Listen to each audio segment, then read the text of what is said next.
ফাইজা সাআলাকা ইবাদি আন্নী ফাইন্নী করিব। আল্লাহ বলে আমার বান্দা যখন আমার কাছে কিছু চায়, আমারে ডাক দেয়, হাত পাতে, তা আমি আল্লাহ একদম কাছে। উজিবু দাওয়াতাদ দাঈ ইযা দাআনি, বান্দা যখনই ডাক দেয় আমি তখনই তার ডাকে সাড়া দিই। সাড়া দিই। জিন্দেগির সব প্রয়োজন আল্লাহর কাছ থেকেই চাওয়া উচিত। দুর্ভাগ্য এক জাতি আমরা এমন মুসলমান হয়ে গেলাম যারা নিজেদের কোনো প্রয়োজনে আল্লাহর কাছে চাওয়ার অভ্যাস আমাদের নাই। আল্লাহর কাছে চাওয়ার অভ্যাস খুব কম, খুব দোয়া করার মানসিকতাই আপনাদের মধ্যে কম। ওই শুধু ড্রাইভার টোকায়, ড্রাইভার মানে হুজুর, হুজুর কেবল হুজুর টোয়া, হুজুর দিয়া দোয়া করানো, হুজুর দিয়া। আরে ভাই, হুজুর দিয়ে দোয়া করানো নিষেধ না।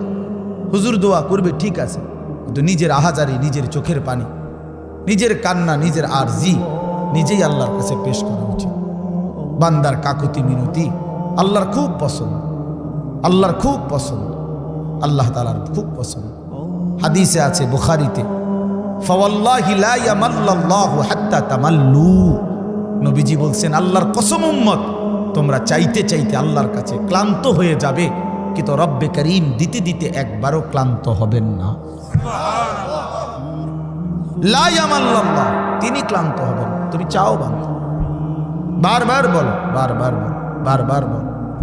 এজন্য বাপ নিজেদের সব প্রয়োজন আল্লাহর কাছে বলবেন। রাসূলুল্লাহ সাল্লাল্লাহু আলাইহি সাল্লাম বলছেন, হাত্তা শিরাকানা আলাইক, তোমার জুতার স্যান্ডেলের যে ফিতা, স্যান্ডেলের ফিতাটাও যদি ছিঁড়ে যায় তাহলে সেটাও তুমি আল্লাহর কাছে বলো। স্যান্ডেলের ফিতাটা ছিঁড়ে গেল, আল্লাহকে জানাও, মাওলা আমার একটা ছোট্ট মুসিবত হয়ে গেছে, আমার ফিতাটা স্যান্ডেলের ছিঁড়ে গেছে। এরে ভাইয়া, এইখানে এটা বুঝবেন না, বাংলাদেশের মাটি তো স্বাভাবিক, এই সময় স্যান্ডেলের ফিতা ছিঁড়ে গেলে তেমন অসুবিধা নেই, কিন্তু আরাফাতের ময়দানে স্যান্ডেলের ফিতাটা ছিঁড়ে গেলে তাইলে টের পাওয়া যাবে স্যান্ডেল কারে কয় আর ফিতা কারে। বুঝেন নাই?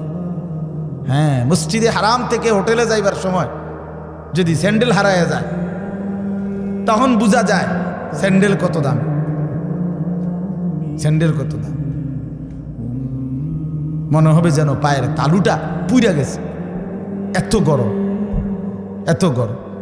এই জন্য আল্লাহ তাআলা বান্দার ছোট থেকে ছোট বিষয়েও রাসূলুল্লাহ সাল্লাল্লাহু আলাইহি সাল্লাম সবক দিছেন আল্লাহর কাছে চাইতে।